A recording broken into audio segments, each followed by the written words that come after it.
Counsel for Respondent has been furnished with a copy of the motion of the panel of prosecutors with respect to the request for judicial notice. Yes, sir. Yes, that is correct, Your Honors. We were furnished yesterday. For your information, counsel, we will hear your arguments for or against it and or a written opposition or agreement with that motion tomorrow. Just to give you advance information before we start the trial, so that you have enough time. Okay, thank you, Your Honor. At this juncture, Chair would now like to recognize, with the permission of the Honorable Chua, the prosecutor, rather the counsel for the panel of prosecutors, Attorney Kapunan, and Chair instructs the clerk of court to bring the witness, Mr. Wamil, before the witness stand.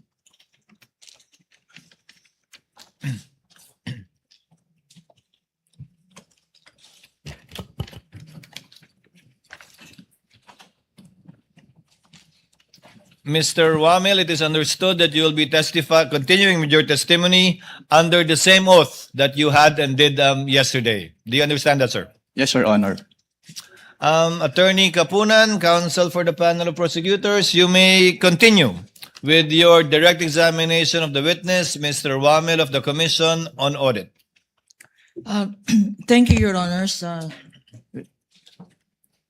the Senate impeachment judges and to the presiding officer and Senate President, I beg the indulgence of this honorable court to start this with a recess.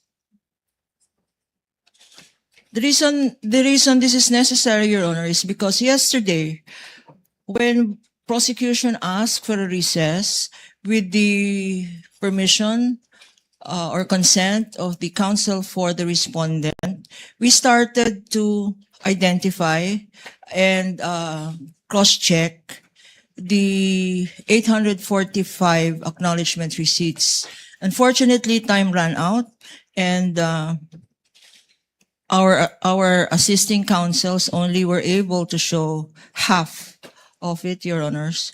Although this court will recall that under Rule 130, Section 3, in coordination with Section 7, we were able to mark a tabulation or a summary prepared personally by this witness, Your Honor, to preempt any possible objection of the respondents and any manifestation that they were not allowed to compare the copies of our exhibits and their own exhibits as regards the rest of the acknowledgement receipts, Your Honor, unless they will stipulate that there is no need, Your Honor, then it becomes necessary for a brief recess, Your Honor. Counsel, for what purpose is the recess? Your Honor, please, yesterday, when we resumed hearing yesterday, Your Honor, and we were going over these 3 boxes and several folders, Your Honor, it had to abruptly stop because we had resumed session. And at that time, our associates noted that kalahati lang po ang natapos sa pag-compare. Counsel, the presiding officer will have a query first beforehand. Yesterday, you presented a summary and a table of his findings based on the 845 acknowledgement receipts contained in the 3 boxes. 3 boxes. Yes, Your Honor. And you presented some samples. I count 1, 2, 3, 4, 5, 6 examples rather. So you mean to say you want to present more acknowledgement receipts as samples as part of the tabulation of the witness? No, Your Honor. What we would like to do now and inquire from counsel for the respondent is if it's no longer necessary for your associates to look over the said acknowledgement receipts, Your Honor, if they can manifest that and to preempt any possible technical objection in the future on their cross-examination or upon offer of these exhibits, Your Honor. Because these exhibits will have to be offered in due time. And we do not want it as an objection to the offer that they were not able to compare the rest of the acknowledgement receipts, Your Honor.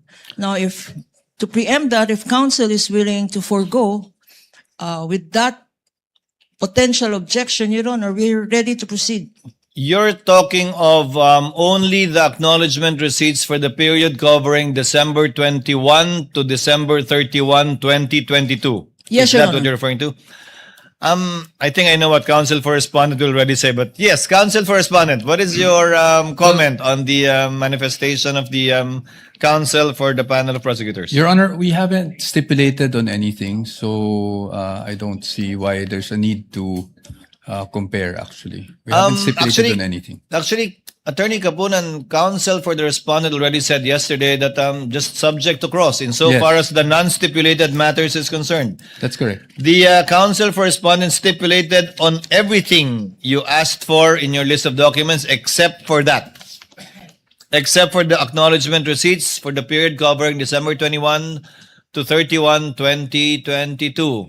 My understanding, counsel, is that you will be presenting samples from the tabulation or summary of the witness. And as I said, you presented already 6.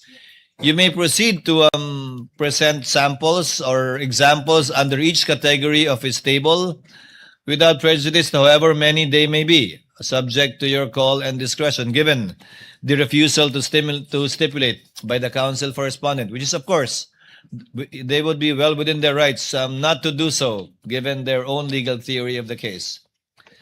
We submit, Your Honor. So kindly proceed, counsel. With the permission of this honorable court, same appearance. Good morning to the senator judges. Mr. Witness, yesterday, you were able to identify 845 going through these documents, acknowledgement receipts. Mr. Witness. Yes, ma'am. In these 845 acknowledgement receipts, which the prosecution marked as exhibits P-1-8-1 up to P-1-8-848, there is a portion there, and I will show you a sample on the screen. There is a portion in all of these acknowledgement receipts.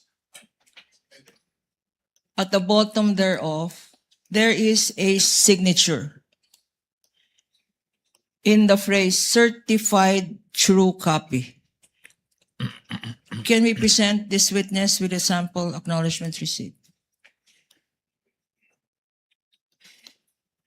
Certified true copy being shown on the screen.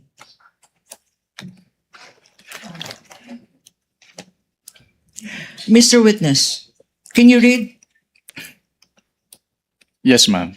It says certified true copy, and there is a name, Davin Bakay. Would you know who this person is? Yes, ma'am. Who is Mr. Bakay? Siya po ay admin staff ng COA ICFAO. COA ICFAO. And his signature, there is a signature that appears over the name Davin Bakay. Whose signature is this? Sa kanya po. Why Kay do you Devin know? Bakay po. Nakita ko po siyang pumirma ng ibang dokumento at yung kanyang pirma sa mga dokumentong iyon ay kapares po ng kanyang pirma sa certified true copies. In all of these acknowledgement receipts that you have seen or saw yesterday, Yes, ma'am. is it the same Bakay that certified as to this photocopies being certified true copies? Yes, ma'am. Okay. Your Honor, with that, we will proceed where we left off yesterday, Your Honor. Yes, I believe you were able to identify already the checks and made the witness identify the checks already for the first, second, and third quarter, counsel, if I'm not mistaken. Yes, Your Honor. You may proceed, counsel. Yesterday, Mr. Witness, we had identified and you had confirmed certain land bank checks. We will now go to disbursement checks, which you said, disbursement vouchers, which you said were among the documents submitted by the Office of the Vice President to allegedly liquidate her confidential funds, if shown to you, Mr. Witness. 3, disbursement vouchers. And again, with the kind permission of the court and for easy reference of the honorable impeachment judges on screen, And if you please check this copy being shown to you, these are stipulated documents, Your Honor, and common exhibits of both the prosecution and the defense.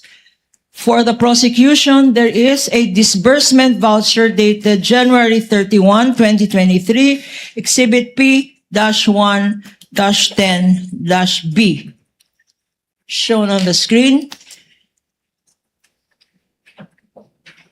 Likewise, there is a disbursement voucher dated April 10, 2023, Prosecution's Exhibit P-1-10-C, and likewise, the Defense Exhibit. And lastly, disbursement voucher dated July 13, 2023, Prosecution's Exhibit P-1-10-D.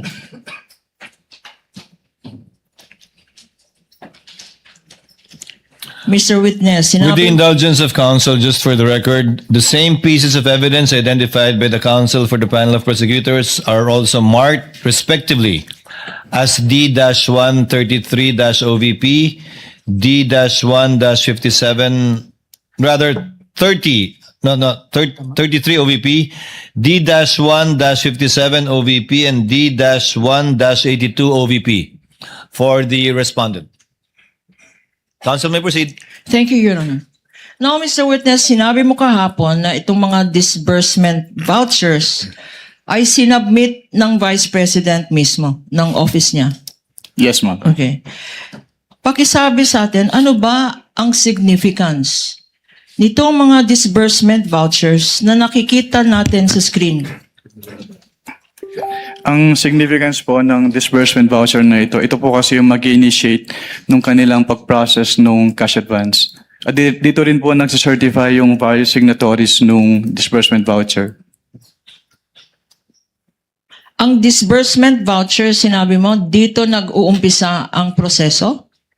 Yes, ma'am. Anong proseso yun? Ng kanilang pag-withdraw po ng kanilang cash advance for the confidential fund.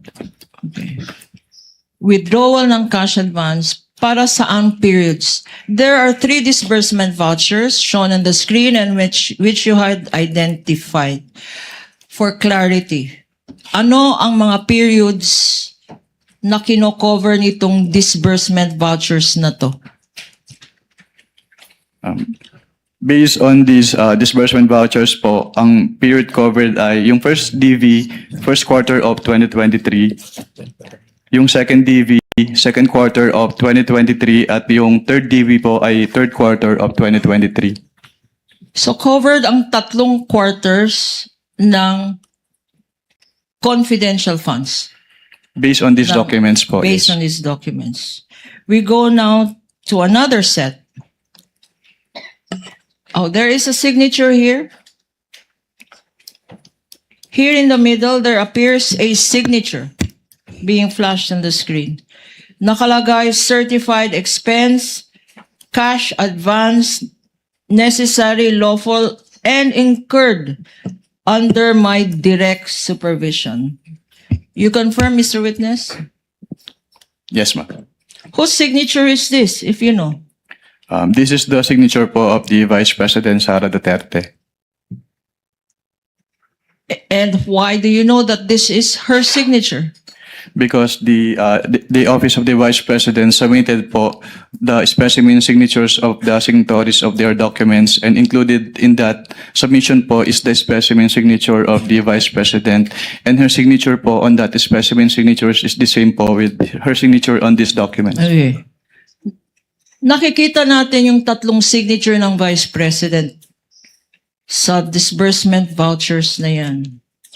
What is the significance of her signature in these 3 disbursement vouchers, kung masasabi mo?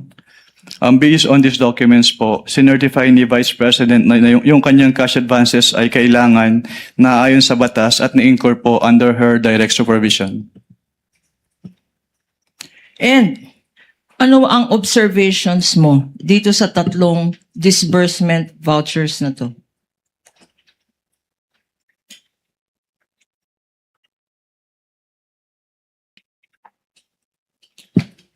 With respect lang po dun sa disbursement voucher for the third quarter of 2023, hindi po napirmahan yung Box E, which is the receipt of payment portion.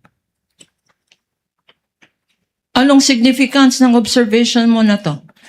Ito po kasi yung patunay na na-receive ni kung sino man po yung pay nung cheque, yung payment. Okay. At sa pagka-evaluate mo nitong disbursement vouchers na to, ito ba ay compliant sa joint circular na sinabi mo kahapon? Based on my evaluation po, wala naman po akong nakitang findings bukod dun sa walang signature yung Box E of the third quarter disbursement voucher. Okay. Punta naman tayo sa next set of documents. Tatlo na naman to for the 3 periods that you mentioned. Showing to you on the screen, and please go over the documents being presented by Attorney Peña. There is a liquidation report dated March 29, 2023. Prosecution's Exhibit P-1-9B. A liquidation report dated July 11, 2023, which is prosecution's Exhibit P-1-9C, and a liquidation report dated October 23, 2023, prosecution's Exhibit P-1-9D, a common exhibit stipulated by counsel for the respondent yesterday, Your Honor. We Again, confirm. with the indulgence of counsel for the panel of prosecutors, for the record and for the easy reference of Senator judges, the 3 documents referred to by Attorney Kapunan respectively are marked as well by the respondent as D-1-30-OVP, D-1-55-OVP, D-1-80-OVP. Do you confirm, counsel? I confirm, Your Honor. Counsel for the panel of prosecutors, Attorney Kapunan, you may proceed. Thank you, Your Honor. In the middle of these 3 liquidation reports, there appears to be an indication, quote unquote, certified purpose of cash advance duly accomplished. You confirm that, Mr. Witness? Yes, ma'am. And there is a signature, again, appearing on top. There is a signature appearing thereat. Whose signature is this?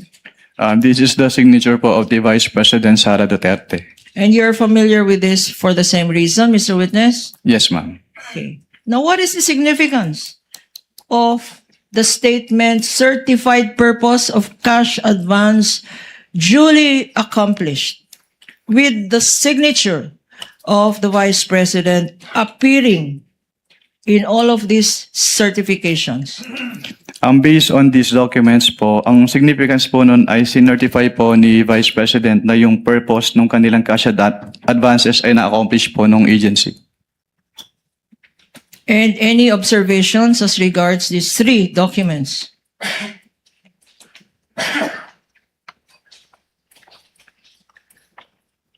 Wala naman po akong nakitang findings about these liquidation reports po. Just for purposes of clarity, itong 3 documents are similar to the 3 periods, the first quarter, the second quarter, and the third quarter months that you earlier mentioned, Mr. Witness? Can you repeat the question po, ma'am? Okay. Itong tatlong Itong tatlong dokumento na nakikita mo dyan, para saang period ito?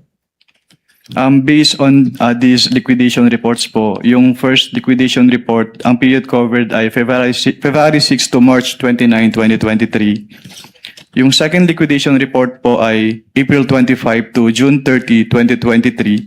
At yung third liquidation report po ay July 14 to September 30, 2023. Okay. Para maalala natin, to remind us, Mr. Witness, for these 3 quarters of the Office of the Vice President for which she submitted liquidation reports, magkano ang amount ng confidential fund per quarter? Based on these documents po, ang amount ng kanilang quarterly cash advance ay 125 million pesos per quarter. Ito ba ay fixed amount? Based on these documents po, yes ma'am. At ito ba ay winidrawn ng buo? Based on these documents po, yes po. Punta naman tayo sa another 3 sets of documents shown on the screen for easy reference and document being shown to the witness to refresh his memory. We have accomplishment report dated March 30, 2023, prosecution's exhibit P-1-7-B. Likewise, an accomplishment report dated July 11, 2023, prosecution's exhibit P-1-7C, and accomplishment report dated October 9, 2023, prosecution's exhibit P-1-7D. Likewise, Your Honor, stipulated documents, common exhibits, both for the prosecution and the respondent or defense. Counsel for respondent, would you like to Yes, identify manifest. for the record the counterpart markings on the part of the respondent? Yes, Your Honors. On the part of the Respectively. respondent, yes, Your Honors. These are marked as Exhibit D-1-74-OVP, D-1-50-OVP, and D-1-99-OVP, Your Honor. For the record. Sorry, if the first one is actually D-1-50-OVP, the second one would be D-74-OVP, and the third one would be D-1-99-OVP, for the record, Your Honor. Counsel, D-1-50-DE with respect to the 3/30/23 accomplishment report, not D-1-21-DE. OVP. For the first quarter, Your Honors, sorry. Yes, You may repeat. accomplishment report. For first quarter, it's D-1-50 50, okay. dash OVP, not DE, Your Honor. Dash OVP. Clerk of Court is instructed to kindly correct our records if at all it is different from what the counsel for respondent manifested. Counsel for the panel of prosecutors, Attorney Kapunan, you may proceed, ma'am. Thank you, Your Honor. Now, Mr. Witness, for purposes, para malinawan tayo, ano yung mga periods na kinover ng 3 accomplishment reports na to? Yung first accomplishment report po, ang nakalagay po na period covered ay February 6 to March 29, 2023. Yung second accomplishment report po, ang nakalagay na period ay April 25 to June 30, 2023. At yung pangatlo po, July 14 to September 30, 2023. So, 3 quarters ng Office of the Vice President. Tama. Yes, ma'am. Okay.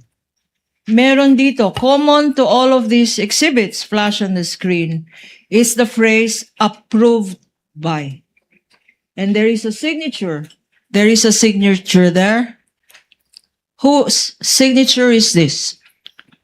This is the signature po of the Vice President Sara Duterte. Familiar to you for the same reason, Mr. Yes, ma'am. Witness. And ano ang ibig sabihin ng nakalagay dyan, approved by, at pinirmahan ng Vice President sa 3 dokumentong ito? Ang ibig sabihin po nito ay inapprove niya kung ano man po yung contents ng kanilang quarterly accomplishment reports. Na-approve ng Vice President mismo. Yes, ma'am. Okay. Now, for our appreciation, punta ngayon tayo sa first quarter. Anong observations mo dito sa nakikita mong first quarter accomplishment report? Based on this first quarter accomplishment report, meron pong 2 items dito na hindi kasama dun sa allowable confidential expenses under item 4.8 of the Joint Circular 2015-01. Anong ibig sabihin ng hindi allowable? Bawal? Bawal ba? Opo, kasi yung listahan po ng allowable confidential expenses under 4.8 ng Joint Circular ay exclusive. So kapag hindi po kasama doon, hindi po pwedeng paggabitan ng kanilang confidential fund. aside from itong sinasabi mong bawal na paggamit ng confidential fund appearing in this document, meron ka pa bang ibang observation?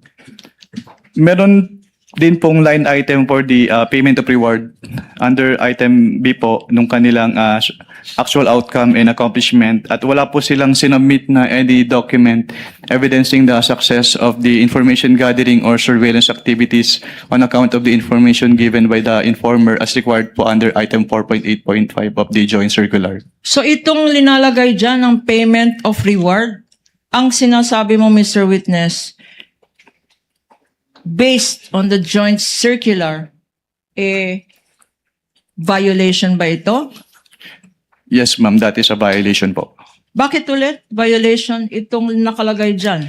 Violation po siya since hindi po siya compliant dun sa conditions ng payment of reward, which is yung dapat meron po siyang supporting document evidencing the success of the information gathering or surveillance activities on account po ng information given by the informer. Sa lahat ng mga liquidation documents na binigay sa'yo or sinubmit sa office ng COA ICFAO, wala bang any dokumento na nagpapatunay na ang rewards na binigay sa informant ay nag-result ng successful activity?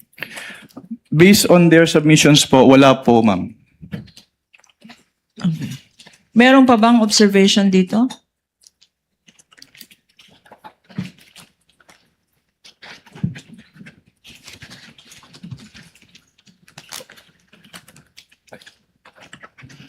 Wala na po. Punta naman tayo sa accomplishment report ng second quarter. Exhibit P-1-7C. Any observations? Ano naman ang masasabi mo dito sa accomplishment report na inapprove mismo ng Vice President Sara Duterte? Katulad po nung naunang accomplishment report, meron din po silang line items for provision of medical and food aid at payments of incentive or traveling relative to the confidential operations na hindi po among the allowable confidential expenses under item 4.8 of the Joint Circular 2015-01. Sinabi mo na meron nakalagay dyan medicines. Bakit sinabi mo na bawal o hindi allowed ito Dahil sa hindi, joint circular? hindi po siya kasama dun sa exclusive list of allowable confidential expenses under item 4.8 po. Ano pa ang na-observe mo dito? Meron din pong line item for the payment of reward for 12 million pesos, pero hindi po siya suportado ng any document evidencing. Your Honor, objection. I beg the indulgence of the... What is the objection of counsel? Your Honor, I gave some leeway earlier to the witness, but we moved to strike out the witness, strike out the answer of the witness as far as the payment of reward is concerned. Kasi ang pinag-uusapan lang naman natin dito, on its face, kung merong mali sa utilization of confidential intelligence funds in terms of the accomplishment report. He is now going into the findings, which is not part and parcel of this form, which is the accomplishment report, Your Honor. So, Not yet part of it. not yet. So what I'm saying is the payment of reward by itself is not a violation. Indicating the payment of reward here by itself is not a violation of the joint circular, Your Honor. Because we are not yet, if at all, at the AOM level Exactly, and or notices. But kindly reform, counsel. Objection sustained. Ito bang payment of rewards kasama dyan sa tinatawag na allowable expense ng confidential funds? Based on item 4.8 po, yes po, subject to the three conditions as enumerated po. Okay. Ano itong three conditions? Under item 4.8.5 of the joint circular, payment of rewards must be made to non-employees of the informers who must be non-employees of the agency concerned, subject first to the approval of the head of the agency, second to the submission of documents evidencing the success of the information gathering or surveillance activities on account given by the informer, and thirdly po, it must be directly related to the confidential operations of the concerned agency. At sa mga requirements na sinabi mo, compliant ba ang Office of the Vice President? Based on their submissions po, hindi po sila nag-submit ng any document evidencing the success po of the information gathering or surveillance activities on account of the information given by the informer. Before we proceed to the third quarter and your further observations dito sa second quarter, magkano ba ang sinabi na amount na ginamit sa confidential funds para sa medicines?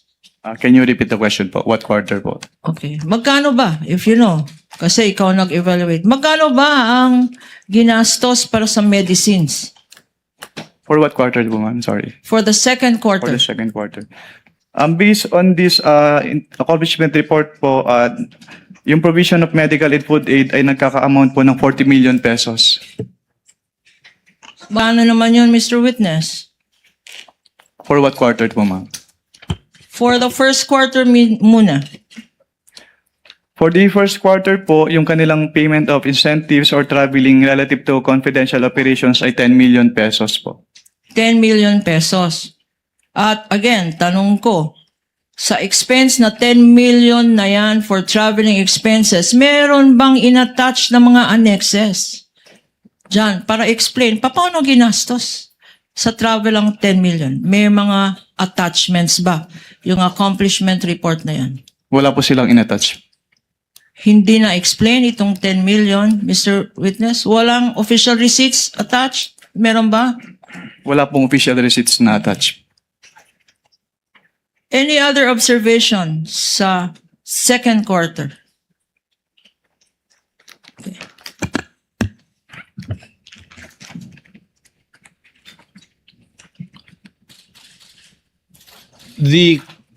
There you go. Okay. Same lang po with the first quarter yung findings po dito. Sa third quarter naman po tayo pumunta. Exhibit P-1-17-7-D.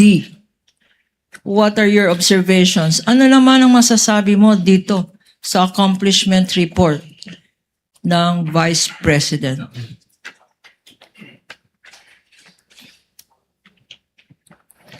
Meron din po silang payment of reward dito na worth 35 million pesos.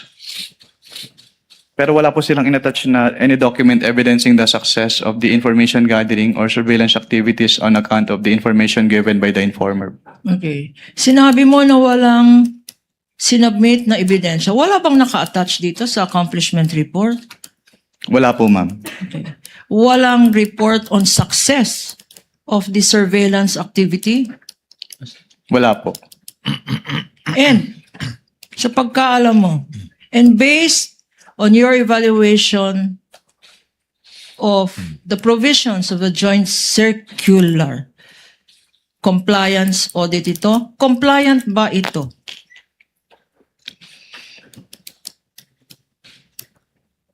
Hindi po siya compliant, ma'am. Bakit, Mr. Witness? Dahil wala nga pong supporting document po yung kanilang payment of rewards as required under item 4.8.5 of the joint circular.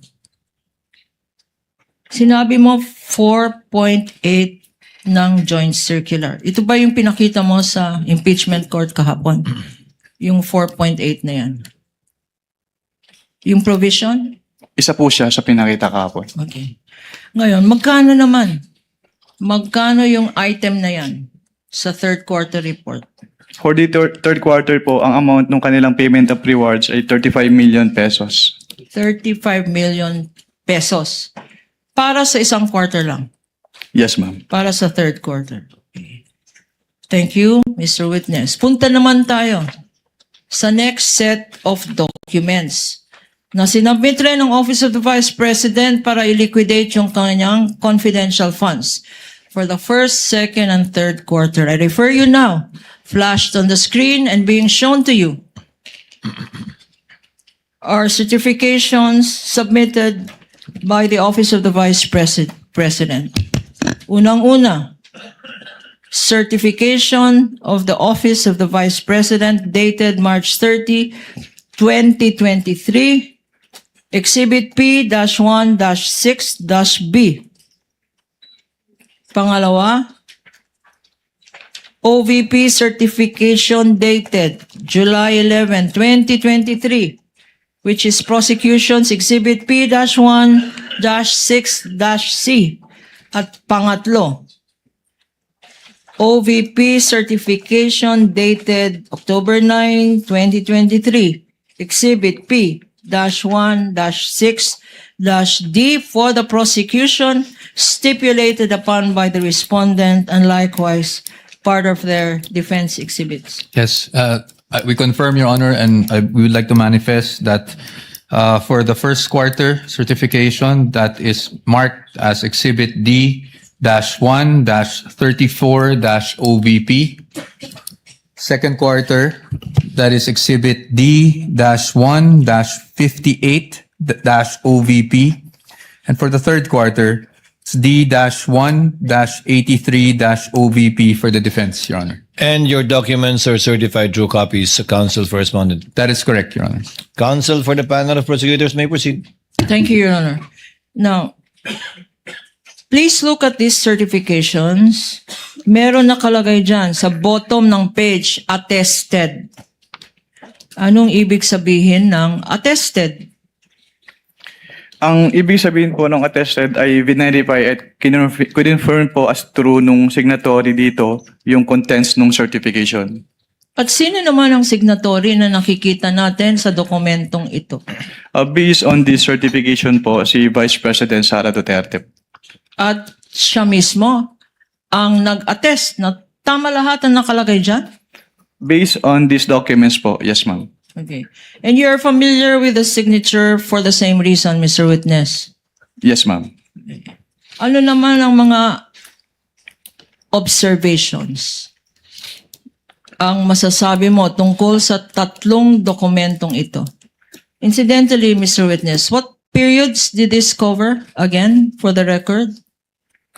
Based on their submissions po, yung for the first quarter, yung February 6 to March 29, 2023. For the second quarter, April 25 to June 30, 2023. And for the third quarter, July 14 to September 30, 2023 po. Okay. Ano naman ang masasabi mo? Ano naman ang observations mo sa tatlong dokumentong ito? Since these are pro forma documents po, wala naman po akong na-note na observations with these certifications. Anong ibig sabihin ng pro forma? Parang copy-paste? Naka-attach po siya as annex dun sa Joint Circular 2015-01. Okay. Naka-attach sa joint circular at yun ang Naka-annex. sinabit nila? Naka-annex po Okay. yung Tawag- format. Ang tawag doon ay Pro forma po. Naka-annex yung format dun sa Joint Circular 2015-01. ang tawag ko doon copy-paste. Na copy-paste. Anyway, Your Honor, again, with all due respect to opposing counsel, I would like to object to Sustain. that characterization, Your Honor. Sustained, counsel. I withdraw, Your Honor. I just could not resist myself. Sustained. Counsel Now- may proceed. Provisions of the joint circular. Sinabi mo ito yung pinagbasihan mo ng mga evaluation mo ng mga documents na to. What if any are the violations that you observe based on the joint circular? May i-clarify po kung anong document po yung pinipertain niyo, ma'am. Ano? Sa lahat ng dokumento. Sa lahat po ng dokumento. Based on, for what quarter po? Sorry. For all the quarters. For all the quarters. Yung first and second quarter po kasi magkasama sa isang AOM lang. And then yung third quarter ay nakaseparate po yung AOM. So punta muna tayo sa first and sinasabi mo, Mr. Witness, na yung first and second quarter, isa lang ang na-issue na AOM. Ano tong ibig sabihin ulit ng AOM? Audit Observation Memorandum po. Okay. And Based on the Joint Circular 2015-01, yung Audit Observation Memorandum po ay yung written notification to the agency informing them of the deficiencies po noted during the audit and requiring them to submit an explanation or the documents being sought po dun sa AOM or both. Okay, under the circular, this joint circular that you mentioned, ito bang audit observation memorandum? Kailan ini-issue ito? Ini-issue po siya upon evaluation po nung auditor noong documents at may na-note po siyang findings doon based on the evaluation po. Okay, pero meron tayong konting background, no? Kasi kahapon, meron ring na-stipulate ang respondent at ang prosecution ng mga notice of suspension at notice of disallowance. For the better appreciation of this honorable court, paki-educate kami. Pakisabi nga anong difference ng AOM, Audit Observation Memorandum, pagkatapos yung notice of suspension, at pagkatapos yung notice of disallowance. Ano ang mga pagkakaiba nitong tatlo? If I am to start po with the definitions po based on the joint circular, katulad po nung na-define ko kanina sa AOM, it is an written notification to the agency concerned of the deficiencies noted during the audit and requiring them to submit an explanation po or the documents being sought or both po. Okay. At ang agency po ay merong 15 days from the receipt of the AOM within which to submit their comments, justifications, or documents po as required Okay. po in the AOM. So pagkatapos ng issuance ng isang audit observation memorandum, ang mga subject ng audit ay binibigyan ng 15 days para mag-submit ng mga dokumento. Based po dun sa rules and regulations on settlement of accounts po ng COA. Yes, ma'am. Paano pag may sinubmit na dokumento at hindi pa rin sapat or tama or insufficient or may discrepancy? Anong nangyayari? Kapag may sinumit po na document at based on the evaluation of the auditor, hindi pa rin po sapat yung document na yon, then that is the time po na mag-i-issue na po ng notice of suspension. Itong, anong definition ng notice of suspension sa joint circular? Under the joint circular po, yung notice of suspension is a written notification to the agency head and the accountant informing them of the temporary disallowance po nung disbursement sa audit because it appears that the disbursement is irregular, illegal, or improper and requiring them to submit their justifications or the documents po being sought in the AOM or both. Okay. Sinabi mo, Mr. Witness, para maintindihan natin, no? Ito ay temporary. Okay. Yes, ma'am. Based on findings na irregular. Ano ba irregular? Ano ibig sabihin Irregular. ng irregular? Based on COA circulars po, ang irregular disbursement ay yung mga disbursement na hindi umaayon or hindi nagko-comply dun sa requirements ng mga COA issuances. Okay. Sa Pilipino, ang tawag dito ay irregular pa rin. Tama? Itong illegal. Anong ibig sabihin ng illegal? Kapag sinabi pong illegal, yung disbursement po ay hindi nagko-comply dun sa applicable laws. At kung sinabi mong improper, Kapag improper naman po, ang ibig sabihin, yung expenses ay either unnecessary, excessive, extravagant, or unconscionable po. so pag nagbigay kayo ng notice of suspension, ito ay nagpapahayag. This means, ang significance nito ay na-observe ninyo, ikaw, sa audit findings mo, na ito ay irregular, illegal, or improper. Leading, Your Honor. Objection. Kindly reform, Counsel. I will go to the next question. Pag hindi na-comply ang notice of suspension, what action, if any, is taken by your office? Kapag hindi po na-comply yung notice of suspension, then that is the time po na mag-i-issue na kami ng notice of disallowance.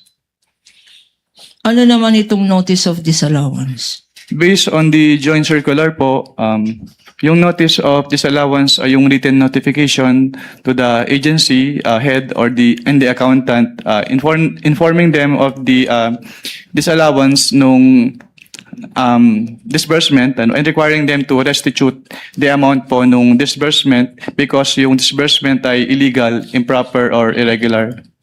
So, Mr. Witness, whether tinatawag mo ito AOM or audit observation memorandum, or whether notice of suspension, or whether notice of disallowance, in these 3 stages, nabibigyan ng opportunity ang ino-audit na agency para mag-comply? Yun po ba ang ibig sabihin ng explanation mo? Kapag sa AOM po, tsaka notice of suspension, yes, binibigyan po silang ng opportunity para mag-comply. Pero kapag ND na po kasi, pag notice of disallowance, ang tanging remedy na lang nila is to settle the amount or to appeal with the commission proper. Okay. Let us go now to the issue of the Office of the Vice President. Earlier, you said AOMs were issued to the Office of the Vice President, correct? Now, Yes, ma'am. specifically, let us go now to the first and second quarter of 2023, showing to you, and if shown to you and flashed on the screen, would you be able to identify the same?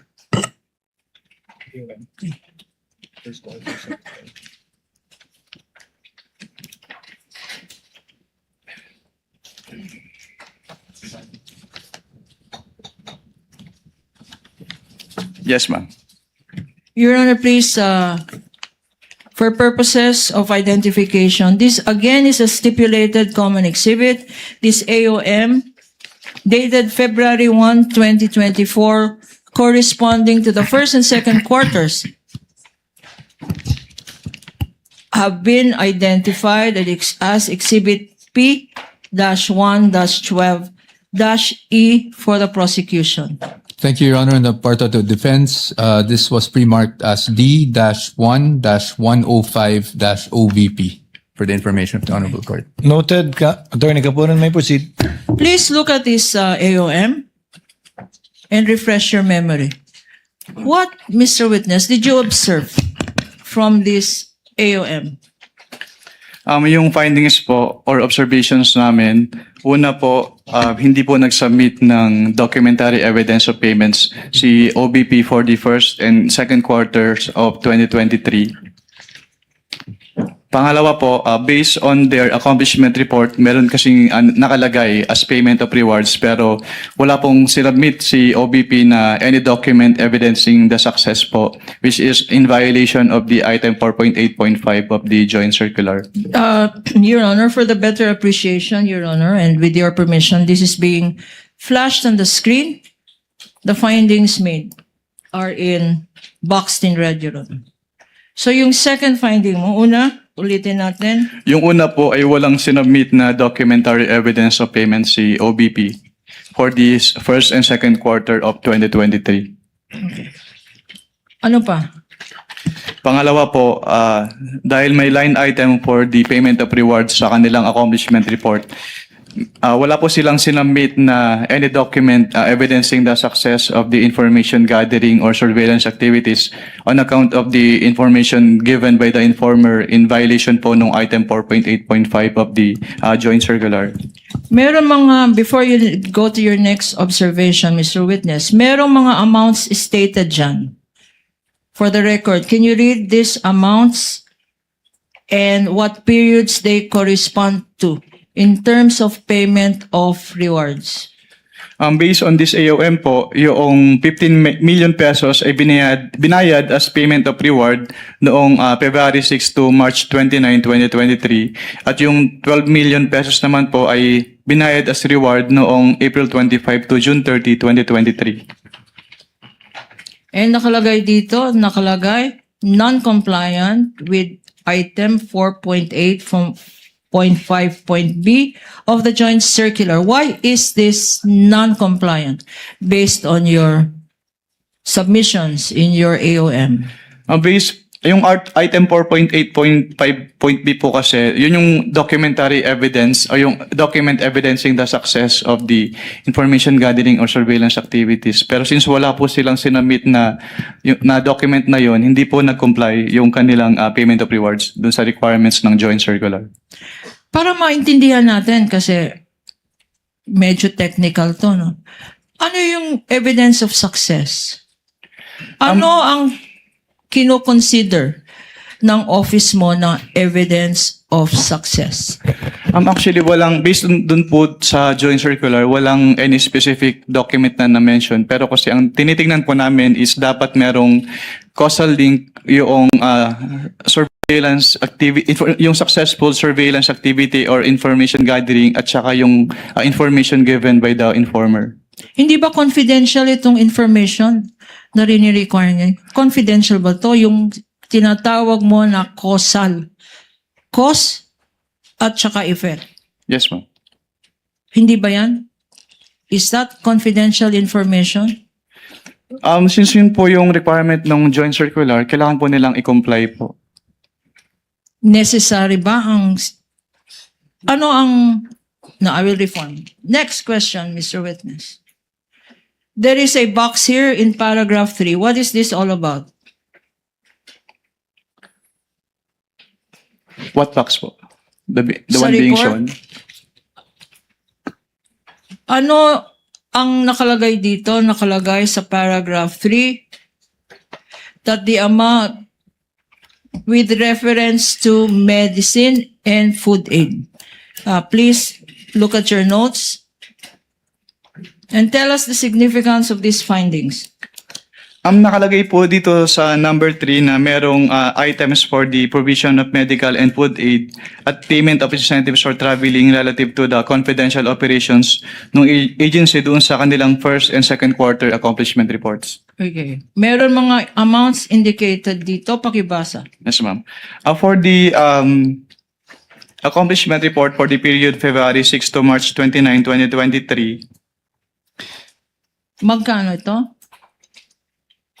sa provision of medical and food aid po, ang nagastos nila ay 42 million pesos. Tapos sa accomplishment report for the April 25 to June 30, 2023, yung nagastos po nila for the provision of medical and food aid ay 40 million pesos po. So, ang total nito, Mr. Witness, para sa period na to ay 42 million plus 40 million. Yes, ma'am. 82 million, Mr. Witness. Based on their submission po, yes, ma'am. Okay, and 82. based on their submissions, did they also attach to their submissions any documents showing or proving payments for medical supplies or food supplies? Wala po. Again, meron pang ibang figures dito, pakibasa, and what are they for? Yung isa naman po, yung February 6 to March 29 period, 10 million po yung binayad for the payment of incentives or traveling relative to the confidential operations. At for the period naman po na April 25 to June 30, 2023, may binayad po na another 10 million for the payment of incentives or traveling relative to the confidential operations. Okay. So sa binasa mo, ang total nito ay 20 million. Yes, ma'am. At itong 20 million ba, may kasamang mga resibo or attachments para patunayan na nagastos tong 20 million para sa travel. Based on their submissions po, wala pong inattach si OBP. Okay. And sa last sentence, ano itong amount na 20 million pesos? Ayan po yung total po nung kanilang payment of incentives or traveling relative to the confidential operations for the first and second quarter po. Okay. Ngayon, meron kang conclusion sa last paragraph. Treated under item 4.8 of the joint circular, thus the same should not be charged against the confidential fund of the agency. At sinasabi mo ang nature ng listahan sa joint circular ay ano? Exclusive po. Exclusive. Anong ibig sabihin ng exclusive? Bawal ang wala sa listahan. Tama ba yan? Yes, ma'am. Another box item is paragraph number 4. Please refer to your notes as shown on the screen. Anong significance, if any, nitong finding mo sa AOM? Under number 4 po, hindi po naka-indicate sa kanilang physical and financial plan yung specific confidential activities na kanilang paggagamitan po ng kanilang pondo in violation of the item 4.2 of the joint circular. Okay. Itong physical and financial plan, identified to at saka stipulated document ito, tama? Yes, ma'am. Okay. Ngayon, ano ba dapat pag tinitignan ng isang physical and financial plan? Ano ba ang hinahanap dyan? Tinitingnan po Kasama na... ba dyan? Sakop ba niyan ang Christmas party? Paulit po ng tanong. Kasama ba sa physical and financial plan ang Christmas party? Yung agency po ang makakapag-answer niyan. Okay, Kasi kasama ba dyan? yung physical and financial plan po kasi ay ginagamit nila to support their allocation. Okay, kasama ba dyan tree planting? It is outside po my authority to answer that since agency lang po ang makakasagot niyan. Okay, kasama ba dyan ang magbibigay ka ng awards? Okay. In the nature of your definition of confidential funds, are these activities considered confidential activities? As an answered, Your Honors, it is beyond the witness authority to If he determine. knows, Your Honor, If he knows, he's competent. He's a competent witness. He's the one who personally evaluated, and he's also a witness may lawyer. answer if he knows. Mr. Wamel, you may answer if you know. If I am to relate po yung sinabi nyo dun sa item 4.8 of the joint circular, hindi po kasama yung mga binanggit nyo dun sa allowable expenses po ng confidential fund. Thank you, Mr. Witness. Punta naman tayo sa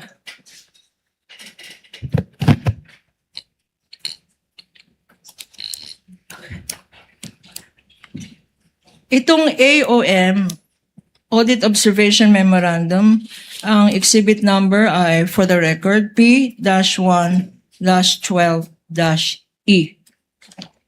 Mr. Counsel for the respondent, this is a common exhibit. Already stipulated and the counterpart exhibit marking by the respondent was already given for the record. After receiving, Your Honor, may we just clarify if we're referring to the first quarter AOM? She's referring to the first and second. respondent's D-1-105-OVP. Thank you, Your Honor. Your Honor, for clarity's sake, the first and second quarters are covered by only one audit observation memorandum, which this witness just testified on. Yes, counsel. The counsel for respondent confirms that. The presiding officer confirms that as well.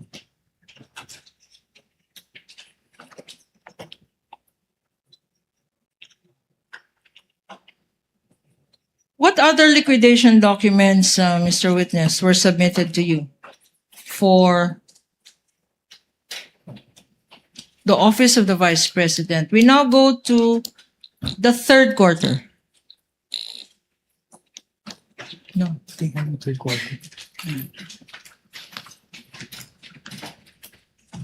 No. The findings on liquidation.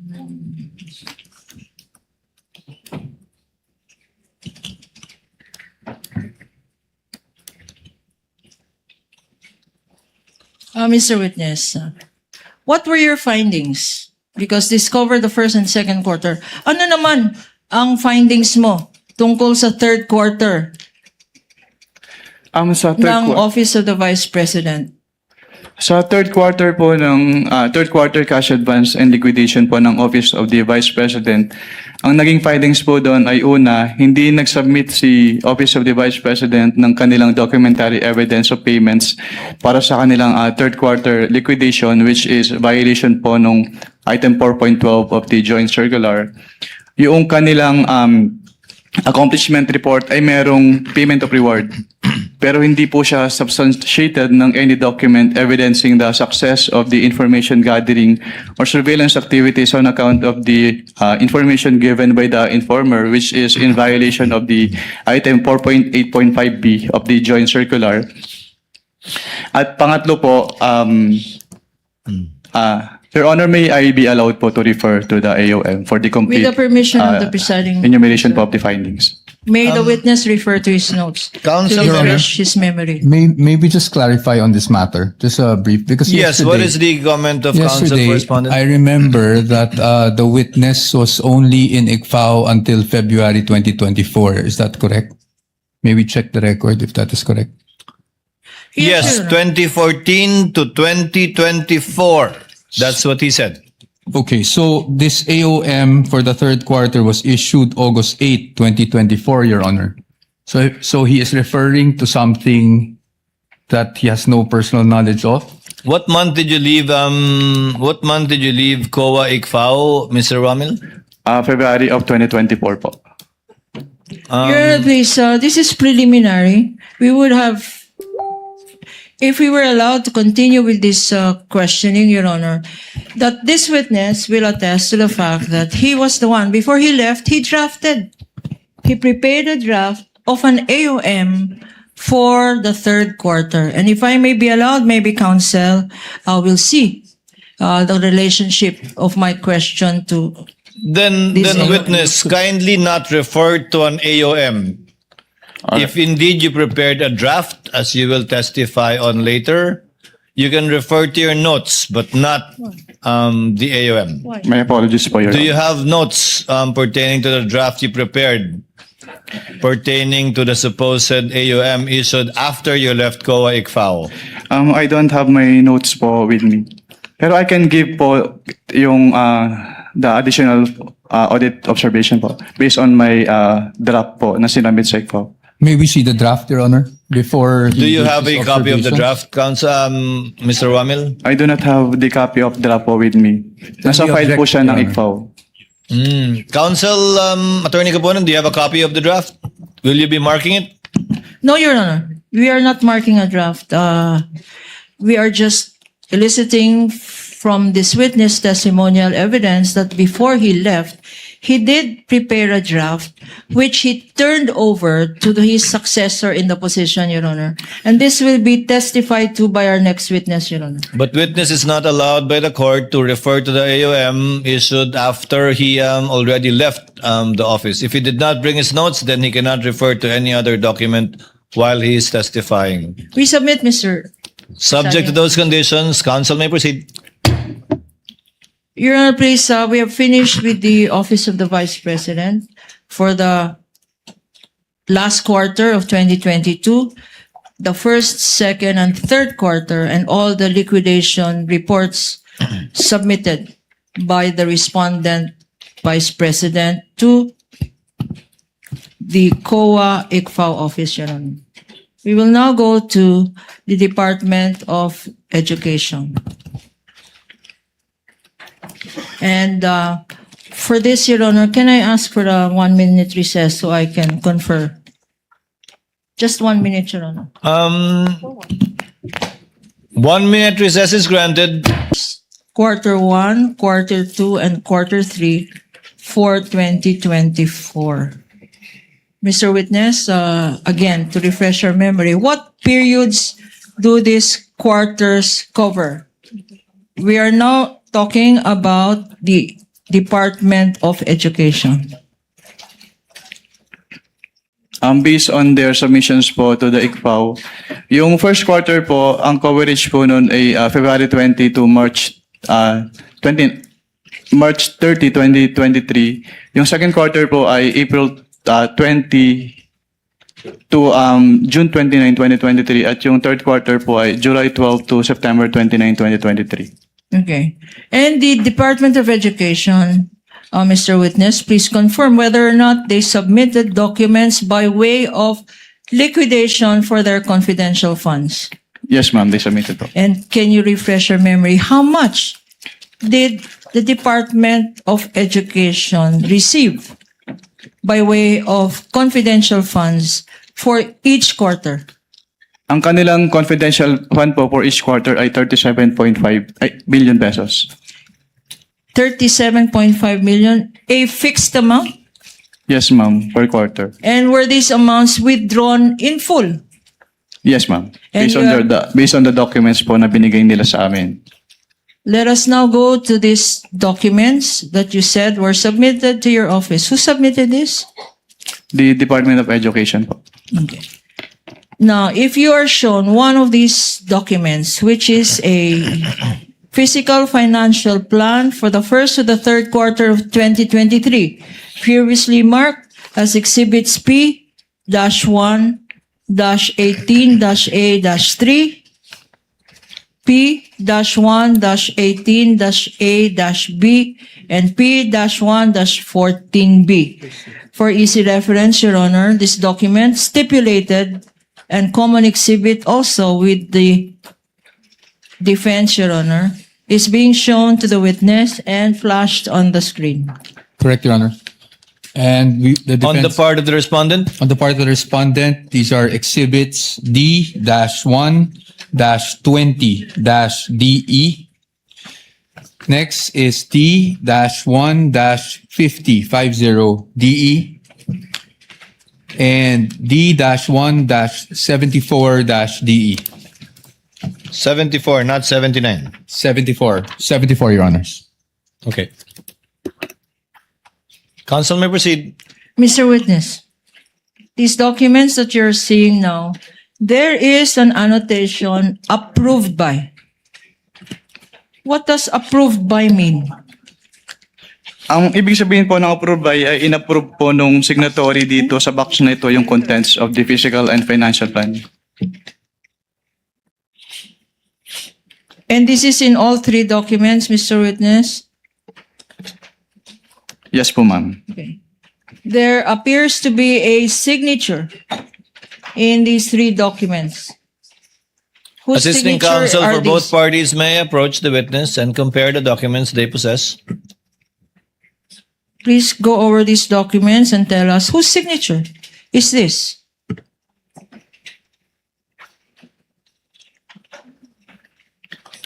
Signature po ni Vice President Sara Duterte po. And you're familiar with this signature for the same reasons you stated, Mr. Witness? Yes, ma'am. What does a signature of the secretary? And here, it is the signature of the Vice President, concurrently Secretary of Education, Sara Duterte. What does this signature attest to? Ang katulad po nung nasabi ko kanina, yung signature niya po rito, ang ibig sabihin ay inapprove niya po yung contents ng fiscal and financial plan. I am showing to you now, Mr. Witness, a document which is for the third quarter of 2023.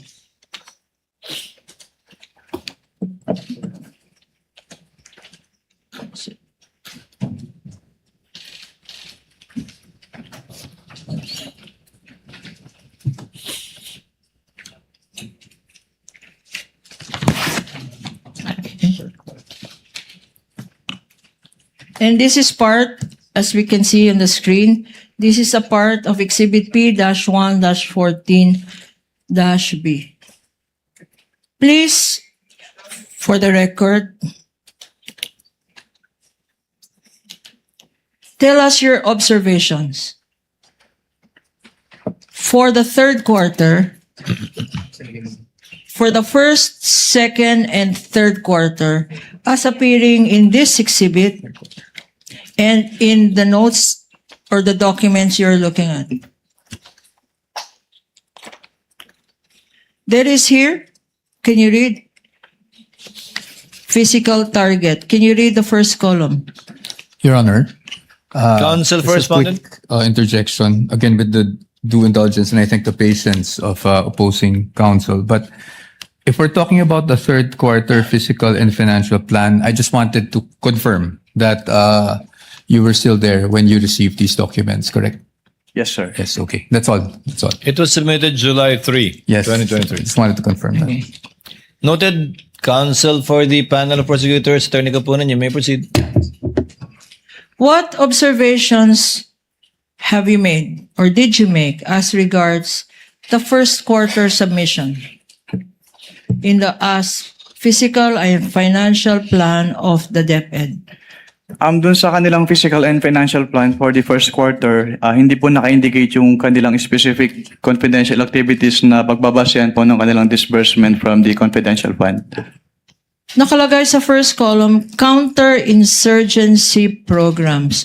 Did the DepEd submit any evidence on this or documents evidencing what it claims to be expenditures on counter-insurgency programs? Based on their submissions po, wala po silang sinumit na document. And it says here, what was the outcome expected from this? If you can read for the record. Based on this document po for the counter-insurgency program, ang expected outcome po ay to prevent any recruitment by the NPA and other communist and leftist groups towards teachers and students. And, Mr. Witness, with this submission, did the DepEd, Department of Education, submit any list of NPAs, communist, or leftist groups? Based on their submissions po, wala naman po silang sinumit. And the next column, a target to eliminate or reduce recruitment of teachers and learners by communist or leftist groups. Any observation on this? Since hindi po naka-enumerate yung kanilang specific confidential activities, hindi po naka-match yung kanilang physical target on the specific confidential activities na paggagamitan nila ng kanilang fund from What- confidential. There was no list of teachers, no list of learners, nor list of communist or leftist groups appended to any of the documents submitted by the DepEd, Mr. Witness. Wala po. For emphasis, please read the amount here. The amount po is 9,375,000 pesos. Okay. We go as well to the second quarter. What observations can you make about the second quarter, Mr. Witness? Same po with the first quarter, hindi rin po naka-indicate yung kanilang specific confidential activities na kanilang paggagamitan ng magiging basis po ng kanilang disbursements from the confidential fund. Same observation for the third quarter in terms of physical target, Mr. Witness? Yes, ma'am. And the amount, please state for the record, for the second quarter, to eliminate, reduce recruitment of teachers and learners by communist groups or leftist groups. A function of the DepEd? How much was spent by the For- DepEd for this function? For the second quarter po, 9.3 million pesos po. And for the third quarter? For the third quarter, 9.2 million pesos po. Okay. Again, we go now to the second program or activity allegedly conducted by the DepEd. Abuse prevention and control within schools. Mr. Witness, were any documents submitted to show what activities these programs allegedly to prevent abuse and control within schools with the expected objective of reducing abuses against learners? Did the DepEd submit any documents as to list of schools or list of learners or list of or number of abuses? Based on Reduce. their submission po, wala po silang sinumit na document. And the third column says, increase community participation in reporting cases against learners.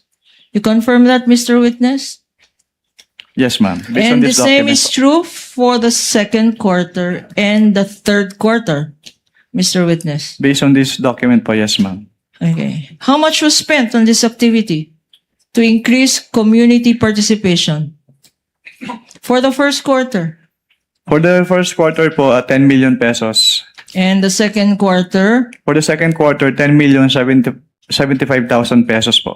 And for the third quarter, Mr. Witness? 10,125,000 pesos po. Okay, and for this community participation, totaling for the 3 quarters, 30 million. Meron bang listahan ng mga communities kung saan na-increase ang participation nila para sa reporting ng abuses ng mga kabataan? May listahan ba na sinubmit ang DepEd dito?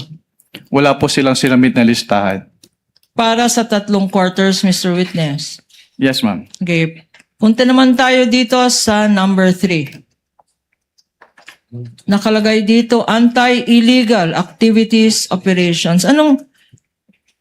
Meron bang listahan na binigay ang DepEd? Kung ano-ano itong anti-illegal activities operations? Based on their submission po, wala po silang binigay na listahan. Itong nakalagay na illegal activities within schools, may listahan ba ng eskwelahan na binigay?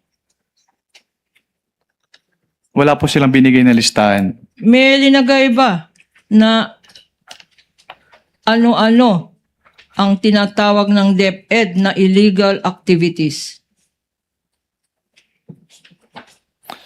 Pwede pa ulit po ng tanong.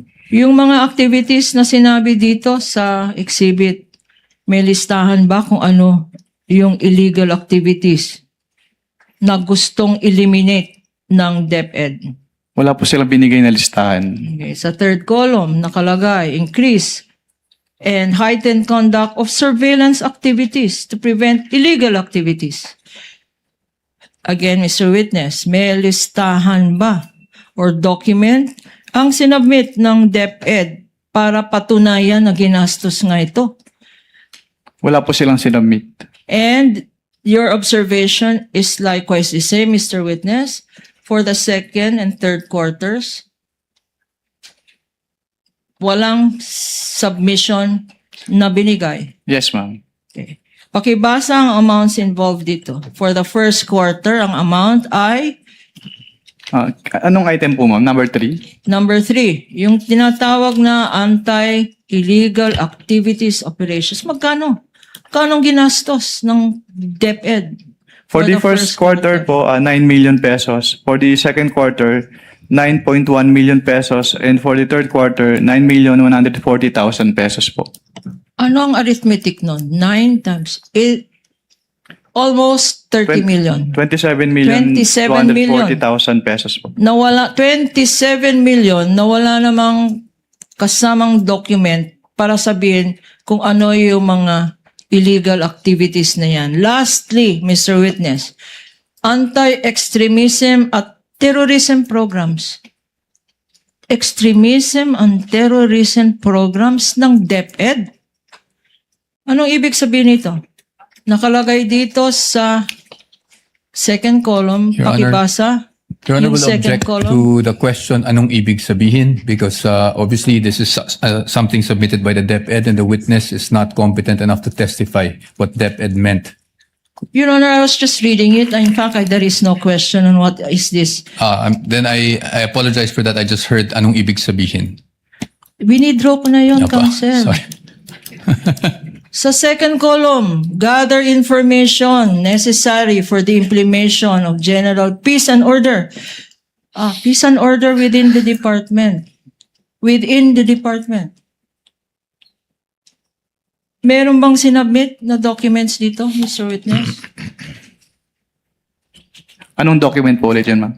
Itong nakalagay dito, to gather information necessary for the implementation of general peace and order within the department.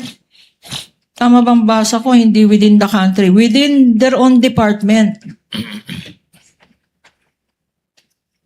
What documents were submitted to evidence this information gathered? Wala po silang sinamit na document. Last, please. Intensifies, next column. Intensify background investigation of DepEd personnel and learners involved. Terrorist groups sa campus. involved in terrorist groups. Mr. Witness, any evidence of sa second quarter, nasabi mo na. Can you clarify your question po? For the first quarter, sinabi mo 9,125,000. Second quarter, magkano? 9.3 million pesos po. And for the third quarter? 9.2 million pesos. Okay. Ang total, anong significance nito? Pag in-addition mo lahat, first quarter, second quarter, third quarter, at lahat ng activities na sinabi dito na wala naman dokumento, 37 million pumatak per quarter. You confirm that, Mr. Witness? Based on the document po, yung total po ay 37.5 million pesos A fixed amount. per quarter. A fixed amount for the first quarter, 37.5, Mr. Witness. Based on this document po, yes ma'am. Another fixed amount for the second quarter. Based on this document po, yes ma'am. Another fixed amount for the third quarter. Based on this document po, yes po. Sino naman ang pumirma dito? Again, Mr. Witness, na nakalagay approved by. Ang nakapirma po dito ay si Vice President Sara Duterte po. And that is her signature, Yes ma'am. which you are familiar with for the same reason you said earlier. Yes ma'am. Okay. We now go to 3 liquidation documents, which are land bank checks, again stipulated to by the counsel for the respondent. These are land bank checks number 0000453 dated February 20, 2023. Exhibit P-1-20-A. Another land bank check 000000964 dated April 19, 2023.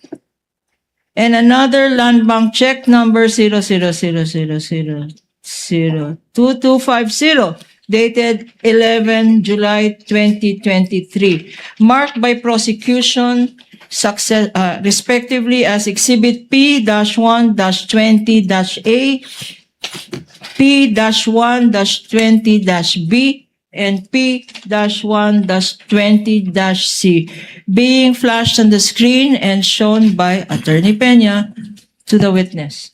For the record, counsel for respondent, these are your exhibits. What again for the record? For the check ending 0453 dated February 20, 2023, Your Honors, that was marked as Exhibit D-1-3-DE. For the check dated July 11, 2023, check ending number 2250, that is Exhibit D-1-57-DE. And for the other check, ending 0964, dated April 19, I believe, 2023. This is D-1-27-DE, Your Honor. Correct. Duly noted. Counsel may proceed. Thank you, Your Honor. Now, tell us, Mr. Witness, ano naman ang significance ditong mga tatlong land bank checks na nakalagay dito sa screen at na-examine mo? Ang significance po ng land bank checks na ito ay ito po yung proof na pwede nilang i-withdraw yung kanilang cash advances po. And anong periods covered?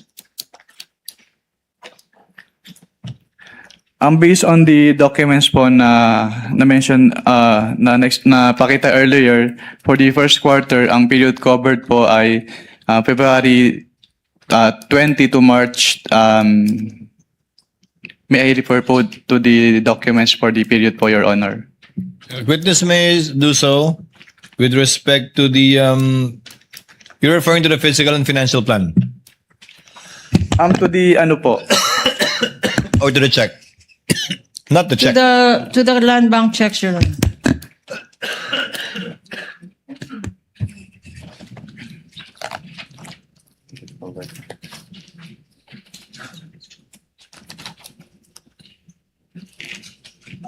No, the question, counsel, is for what period does it cover? It's not in the check. What Yes. what periods do these 3 checks cover? Yes po. For the first quarter po, since Wala pong nakalagay dito sa checks na period covered po, ma'am.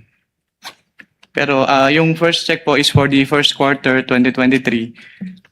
Yung next check po is for the second quarter 2023, and for the yung third check po is for the third quarter of 2023. We now go to the next set of liquidation documents. And you will be shown disbursement voucher dated January 31, 2023. Disbursement voucher dated April 19, 2023. And disbursement voucher dated 11. Successively marked as Exhibit P-1-19A, Exhibit P-1-19B, and Exhibit P-1-19C for the prosecution stipulated exhibits, Your Honor, with the defense.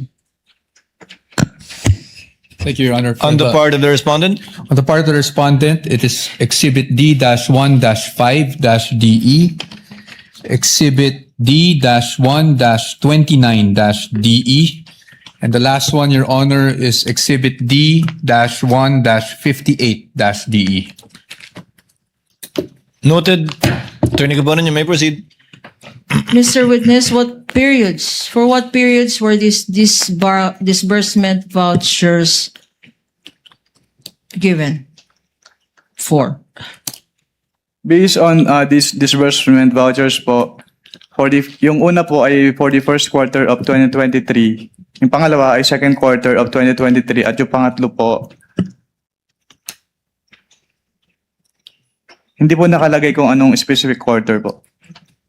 Now, Mr. Witness, you have gone over this document and it's being flashed on the screen for easy reference of the impeachment court. Any observations that you may have with regards to these three disbursement vouchers? Itong disbursement vouchers po na ito ay inapprove ni Undersecretary Annalyn M. Sevilla in violation po nung joint circular na ang nakalagay po ay the head of the agency shall be responsible for the approval of the cash advances. Sino naman tong pumirma? Based on these disbursement vouchers po, si Undersecretary Annalyn M. Sevilla. Again, why is this a violation? Dahil under the joint circular po, it is the responsibility of the head of the agency to approve the cash advances po. And who is the head of the DepEd? The head po of DepEd during the period covered by these cash advances po ay si Vice President Sara Duterte. Okay. There appears a signature in each of these three documents.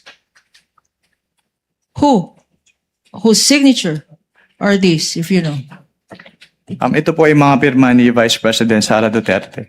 And significantly, Mr. Witness, it says here, Vice President of the Philippines and Secretary of Education. You confirm that, Mr. Witness?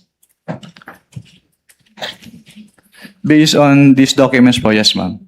For the first quarter. The second quarter also is above the inscription, Vice President of the Philippines and Secretary of Department of Education. You confirm that, Mr. Witness?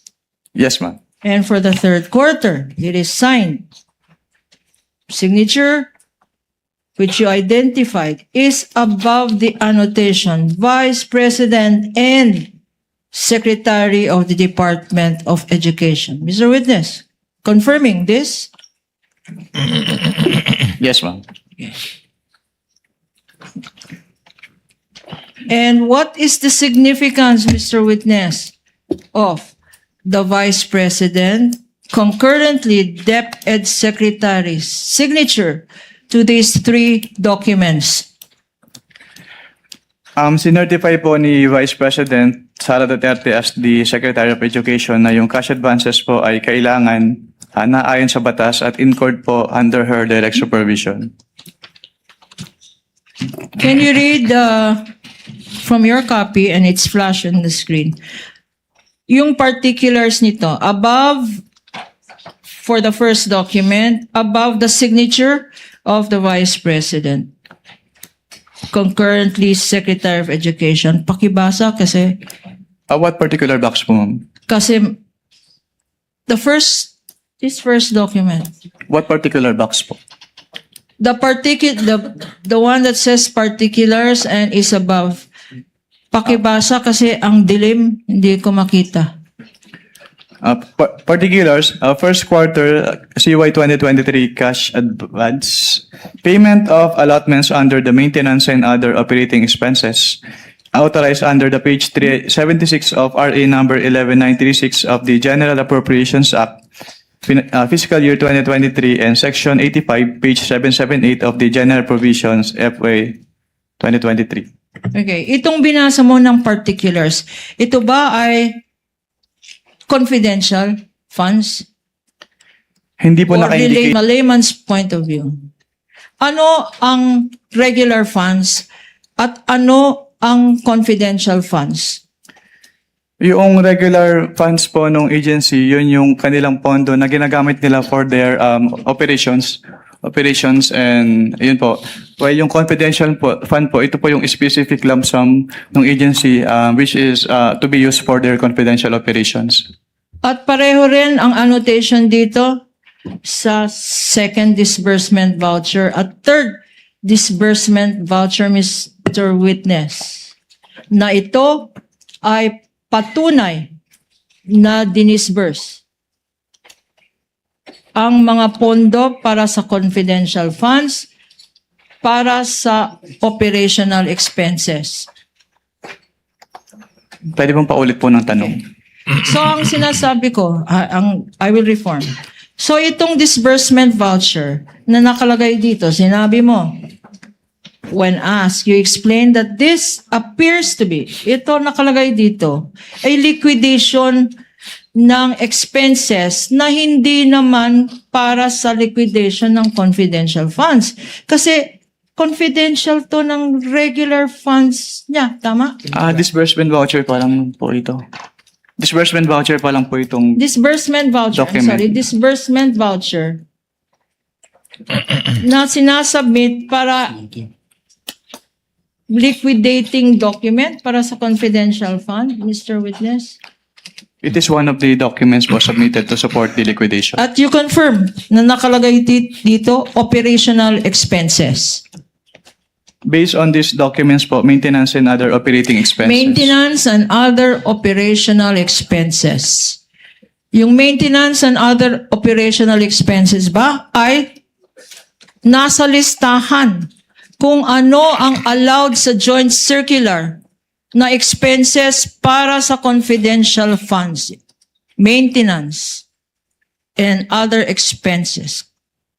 Kasama ba yan sa tinatawag mong exclusive listahan ng pwede paggamitan ng confidential funds, Mr. Witness? Pag sinabing maintenance and other operating expenses po, wala po siya specifically dun sa enumeration ng item 4.8. At sinabi mo, exclusive. Pag wala sa listahan, bawal. Tama, Mr. Witness? Under 4.8 po. Under Yes, 4.8 of the circular. The same observations, Mr. Witness, for the second and third quarter. Ang nakalagay dito ay regular funds, maintenance, and MOOE. Hindi confidential funds. Based on your documents, for the second and third quarter, Mr. Witness. Based on these documents, nakalagay po MOOE and not confidential fund. Okay. Punta naman tayo. With respect lang po dun sa disbursement voucher for the third quarter of 2023, hindi po napirmahan yung box E, which is the receipt of payment portion. Anong significance ng observation mo na to? Ito po kasi yung patunay na na-receive ni kung sino man po yung pay nung cheque, yung payment. Okay. At sa pagka-evaluate mo nitong disbursement vouchers na to, ito ba ay compliant sa joint circular na sinabi mo kahapon? Based on my evaluation po, wala naman po akong nakitang findings bukod dun sa walang signature yung box E of the third quarter disbursement voucher. Okay. Punta naman tayo sa next set of documents. Tatlo na naman to for the 3 periods that you mentioned. Showing to you on the screen, and please go over the documents being presented by Attorney Peña. There is a liquidation report dated March 29, 2023. Prosecution's Exhibit P-1-9B.